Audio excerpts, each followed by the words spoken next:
Kita akan masuk teman-teman sekalian di bab kedua insya Allah. Macam-macam sholat sunnah. Macam-macam sholat sunnah.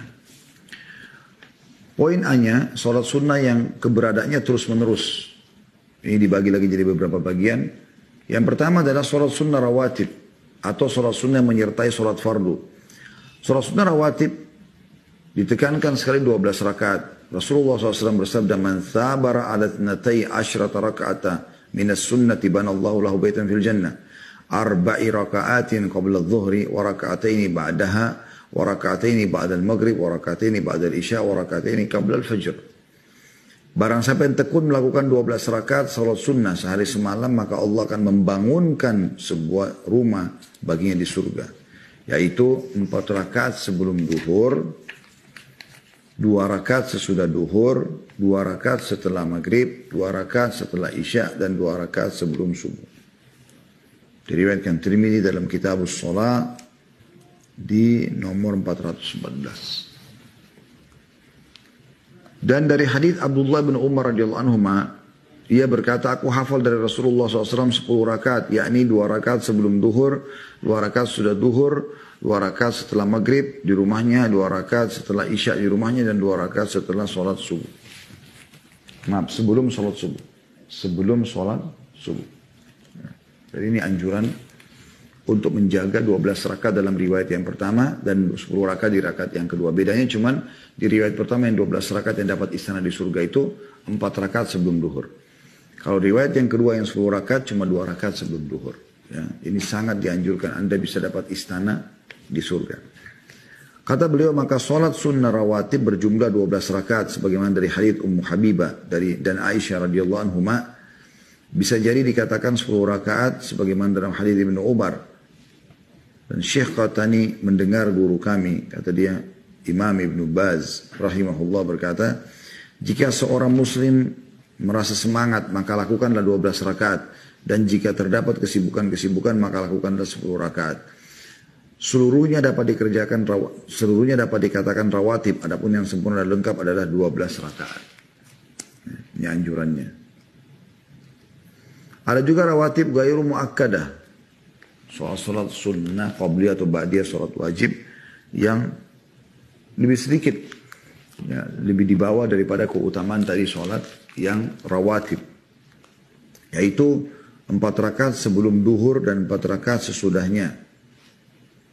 Nah, kalau tadi kan ada 4 rakaat sebelum duhur dan 2 rakaat sudah duhur ya. Sekarang kalau Anda mau gabung, ditambah lagi 2 rakaat setelah duhur jadi 4 sebelum dan 4 sesudah. Itu berdasarkan hadits Ummu Habibah radhiyallahu anha, ia berkata, saya mendengarkan Rasulullah SAW bersabda, man hafadha ala 4 raka'atin qabla dhuhri wa arba'in ba'daha harramahullahu ala nar. Barang siapa yang memelihara 4 rakaat sebelum duhur dan 4 rakaat setelah duhur, maka Allah mengharamkannya masuk surga. Atau maaf, Allah mengharamkan masuk neraka. Saya ulangi hadisnya, barang siapa yang memelihara 4 rakaat sebelum duhur dan 4 rakaat sudah duhur. Jadi dia sholat 4 rakaat sebelum, 4 rakaat sesudah duhur. Maka Allah akan mengharamkan baginya masuk neraka. Ya. Dan ini tentu hadis riwayat Ahmad dengan sanad sahih, juga disebutkan oleh Abu Daud, disebutkan oleh Syekh Albani, dan beliau mensahihkannya dalam Sahih Ibnu Majah. Kemudian yang kedua 4 rakaat sebelum asar. Kalau tadi kan 12 rakaat itu 2 rakaat sebelum subuh, 4 rakaat sebelum duhur, ini sudah 6. 2 rakaat sudah duhur, 8. 2 rakaat sudah maghrib, 10. 2 rakaat sudah isya, 12. Itu yang tadi dapat istana di surga. Nah, ada yang sunnah, itu yang muakkadah, yang ditekankan sekali sunnah muakkadah. Kalau ini gair muakkadah, artinya di bawahnya sedikit dari level yang pertama tadi, 12 rakaat itu. Ya, dimasukkan sini adalah 4 rakaat sebelum dan sudah duhur. Maksudnya adalah sama tadi, kalau dikerjakan 4 rakaat sebelum duhur dan 2 rakaat sudah duhur kan masuk sunnah rawatib. Tapi dia tambah 2 rakaat lagi setelah duhur. Jadi 4 maka mendapatkan pengharaman dari api neraka. Begitu juga dengan anjuran yang ghair muakkadah. Bagus dikerjakan tapi tentu belum selevel yang tadi dapat istana di surga. Yaitu 4 rakaat sebelum asar. Hal ini berdasarkan hadits Ibnu Umar radhiyallahu anhu, ia mengatakan bahwa Rasulullah SAW bersabda, rahimallahu mri'an qad shalla qabla al-asri arba'an. Semoga Allah merahmati orang yang sholat 4 rakaat sebelum asar. Hadis riwayat Ahmad dalam musnadnya nomor di 2 halaman 117 dan Abu Daud dalam kitab At-Tatawwu di nomor 1271. Kemudian yang ketiga, 2 rakaat sebelum maghrib dan 2 rakaat sesudah atau setelahnya. Hal ini berdasarkan hadits Anas radhiyallahu anhu, di dalamnya disebutkan kami sholat di masa Rasulullah SAW 2 rakaat setelah tenggelam matahari sebelum sholat maghrib, dan ia berkata kami dulu di Madinah apabila azan maghrib berkumandang maka mereka bersegera menuju tiang-tiang lalu sholat 2 rakaat sehingga orang asing yang masuk masjid mengira bahwa sholat maghrib telah dilaksanakan karena banyak orang yang melaksanakannya. Jadi ada orang kadang-kadang masjid itu, teman-teman sekalian, begitu selesai azan maghrib langsung iqamah, langsung tidak ada sholat qabliyah maghrib dengan alasan tidak ada qabliyah maghrib. Ini tidak benar. Dalilnya jelas kok. Ya.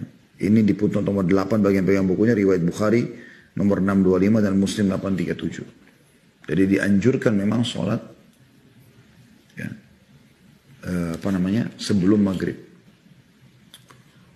Dan berdasarkan juga hadits Abdullah bin Mughaffar radhiyallahu anhu dari Nabi SAW, beliau bersabda, "Sallu qabla salatil maghrib." Dan dalam riwayat setelah menyebutkan 3 kali beliau menambahkan dalam riwayat atau ditambahkan dalam riwayat lain beliau mengatakan liman sya'. Sholatlah kalian sebelum maghrib. Kemudian beliau ulangi 3 kali. Sholatlah kalian sebelum maghrib. Sholatlah kalian sebelum maghrib. Maksudnya sebelum iqamah sholat maghrib yang terazan iqamah. Kemudian beliau setelah 3 kali sebutkan beliau mengatakan liman sya', bagi orang yang mau. Bagi orang yang mau. Ya. Hadis ini riwayat Bukhari nomor 1183 dan 7368. Adapun 2 rakaat setelah sholat maghrib maka hal itu termasuk sunnah muakkadah yang sangat ditekankan. Pada pelaksanaan sholat sunnah 2 rakaat setelah sholat maghrib disunnahkan membaca Qul ya ayyuhal kafirun di rakaat pertama dan juga Qul huwallahu ahad di rakaat kedua. Hal ini berdasarkan hadits Abdullah bin Mas'ud radhiyallahu anhu bahwa ia berkata, aku tidak bisa menghitung berapa kali aku mendengar bahwa Nabi SAW membaca surah Al-Kafirun di rakaat pertama dan juga Al-Ikhlas di rakaat kedua. Pada 2 rakaat setelah maghrib dan 2 rakaat sebelum sholat subuh.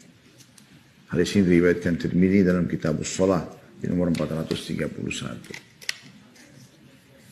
Kemudian poin yang keempat atau yang bahas di keempat sini adalah 2 rakaat sebelum yang sunnah ghair muakkadah ya. 2 rakaat sebelum sholat isya dan 2 rakaat setelah sholat isya. Tapi umumnya yang dibahas adalah qobliyahnya. Tadi juga di maghrib, qobliyah maghrib dan qobliyah isya. Ini dikenal dengan sunnah ghair muakkadah. Karena kalau ba'diyah maghrib dan ba'diyah isya maksud dalam sunnah rawatib yang pertama tadi kita jelaskan yang dapat istana di surga. Hadis sebelum isya ini berdasarkan hadis Abdullah bin Mughaffar anhu bahwasanya Nabi SAW bersabda baina kulli adanaini shalah, baina kulli adanaini shalah. Di antara 2 azan, maksudnya antara azan dan iqamah ada salat. Di antara 2 azan ada salat. Dan pada yang ketiga kali beliau mengatakan sallallahu alaihi wasallam liman sya' bagi orang yang menginginkan. Hadis riwayat Bukhari nomor 624 dan 627. Adapun sholat sunnah 2 rakaat setelah isya, maka hal itu termasuk sholat sunnah rawatib. Adapun sholat sunnah 2 rakaat setelah isya, maka dia adalah masuk dalam sunnah rawatib. Terus sudah kita jelaskan di awal ya.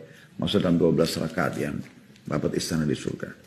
Begitu pula sholat sunnah 2 rakaat sebelum sholat subuh merupakan sholat sunnah yang paling ditekankan di antara sholat-sholat sunnah rawatib lainnya. Rasulullah SAW sangat tekun dalam melaksanakannya. Dan ini menunjukkan keagungan sholat sunnah 2 rakaat sebelum subuh. Dan Nabi SAW sebutkan dalam hadis rakaatal fajri khairu minad dunya wa ma fiha. 2 rakaat sholat sunnah sebelum subuh lebih baik daripada dunia dan seluruh isinya. Lebih baik daripada dunia dan seluruh isinya. Hadis ini diriwayatkan oleh Muslim nomor 725. Disunnahkan juga meringankan pelaksananya. Makanya dipilih rakaat pertama setelah Al-Fatihah Al-Kafirun, rakaat kedua setelah Al-Fatihah baca Al-Ikhlas. Jadi bukan di sini diringankan buru-buru sholatnya. Karena salah satu syarat terimanya sholat adalah tumaknina, tenang dalam mengerjakan sholat. Kalau dia tidak tenang, dia buru-buru maka tidak diterima juga sholatnya. Disunnahkan meringankan pelaksanaan maksudnya ya, dikerjakan dengan ringan. Dalam arti kata dia baca Al-Kafirun di rakaat pertama, Al-Ikhlas di rakaat kedua. Hal ini berdasarkan hadits Aisyah radhiyallahu anha bahwasanya berkata Rasulullah SAW meringankan pelaksanaan sholat 2 rakaat sebelum sholat subuh. Hingga aku berkata dalam hati, apakah beliau membaca Ummul Kitab atau tidak, maksudnya Al-Fatihah.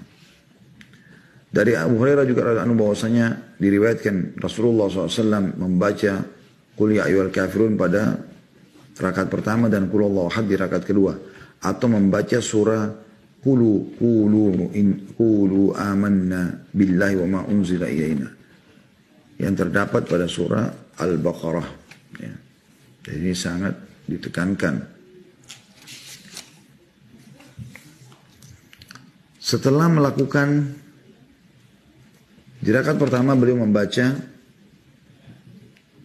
Qul ya ayyuhal kafirun dan rakaat kedua Qul huwallahu ahad, atau beliau pernah juga disebutkan dalam riwayat lain membaca di rakaat pertama ya, di sholat 2 rakaat sebelum sholat subuh, Qulu amanna billahi wa ma unzila ilaina. Setelah melakukan sholat sunnah 2 rakaat sebelum subuh, lalu beliau berbaring ke arah kanan. Jadi biasanya di zaman Nabi SAW itu teman-teman sekalian, antara azan dan iqamah subuh itu cukup lama waktunya. Sehingga Nabi SAW kerjakan sholat sunnah Al-Fajr 2 rakaat. Rakaat pertama tadi baca Al-Fatihah sama Al-Kafirun, rakaat kedua Al-Fatihah sama Al-Ikhlas. Kemudian beliau sempat berbaring sejenak menghadap ke sisi kanannya. Jadi bukan tidur ya, tapi seperti ya bersandar atau berbaring. Dalam satu lafaz, jika azan subuh sudah berhenti berkumandang dan fajar sudah jelas, maka beliau sholat 2 rakaat yang ringan, kemudian beliau berbaring di sisi kanan hingga muadzin datang kepada beliau untuk iqamah. Kalau tertidur pulas kan batal wudu, ini tidak. Beliau SAW hanya berbaring istirahatkan diri lagi. Beliau tidak meninggalkan sholat sunnah 2 rakaat sebelum subuh, baik dalam keadaan beliau di kampung halaman maupun ketika sedang bepergian. Hal ini berdasarkan hadits Aisyah radhiyallahu anha, di dalamnya disebutkan beliau tidak meninggalkan 2 rakaat tersebut selama-lamanya. Jadi kalau teman-teman biar lagi safar, ya, biar lagi sakit, usahakan ya maksimalkan kerjakan sholat sunnah sunnah Al-Fajr dulu baru sholat subuh. Karena ini juga ringan sekali. Ya. Karena Nabi SAW tidak pernah tinggalkan masalah itu. Kemudian juga ada sholat yang gair muakkadah, sholat sunnah rawatib setelah Jumat. Ya. Jadi setelah Jumat ada sholat sunnahnya. Dari Abu Hurairah radhiyallahu anhu, ia mengatakan bahwa Rasulullah sallallahu alaihi wasallam bersabda, "Idza shalla ahadukumul jum'ata falyusalli ba'daha arba'an." Jika salah seorang dari kalian sholat Jumat, maka hendaklah ia sholat setelahnya 4 rakaat. Pada lafaz yang kedua, "Idza shallaitum ba'dal jum'ati fasallu arba'an." Jika kalian selesai sholat Jumat, maka hendaklah sholat 4 rakaat. Suhail, salah satu periwayat hadis ini berkata, jika sesuatu membuat engkau terburu-buru, maka sholatlah 2 rakaat di masjid dan 2 rakaat di rumah. Nah, ini termasuk sunnah yang ditekankan, tapi ghair mu'akkadah. Beda dengan tadi 12 rakaat yang sampai didapat istana di surga itu ya. Jadi selain sholat qabliyah, asar yang 4 rakaat, ba'diyah duhur yang ditambah 2 rakaat, karena tadi ini kan kalau sunnah rawatib 2 rakaat sebelum 4 rakaat sebelum duhur, 2 rakaat sudah duhur. Kalau mau ditambah 2 rakaat lagi jadi 4 juga sudah duhur, ini masuk dalam sunnah ghair muakkadah. Juga 4 rakaat sebelum asar, juga 2 rakaat sebelum maghrib, 2 rakaat juga sebelum isya. Ya, sudah kita sebutkan semua dalilnya. Termasuk juga adalah sholat sunnah setelah Jumat. Kan kalau sunnah rawatib tadi, kalau kita anggap dia duhur Jumat, karena duhur sama Jumat sama. Qobliyahnya 4, ba'diyahnya 2. Kan gitu. Kalau Anda mau lengkapkan tambah 4 boleh juga gitu ya. Tapi dia yang tambahan 2 rakaat sesudah Jumat itu, sudah duhur itu bukan lagi muakkadah, tapi ghair muakkadah. Kalau muakkadah maksudnya sangat ditekankan dan besar sekali pahalanya. Kalau ghair muakkadah di bawahnya sedikit. Ya. Tapi sholat Jumat dipastikan memang setelahnya dianjurkan mengerjakan 4 rakaat sunnah. Sebagaimana hadis sudah kita jelaskan tadi, dan Suhail radhiyallahu anhu sudah mengatakan kalau Anda betul-betul buru-buru pun setelah Jumat, maka usahakan 2 rakaat sebelum 2 rakaat kerjakan di masjid, 2 rakaat dikerjakan di rumah. Dan dalam riwayat lain dari Abdullah bin Umar radhiyallahu anhu bahwa apabila ia sholat Jumat maka ia berpaling lalu sholat 2 rakaat di rumahnya. Maksudnya kalau selesai sholat Jumat, Abdullah bin Umar pulang ke rumahnya lalu dia sholat sunnah 2 rakaat di rumahnya. Kemudian beliau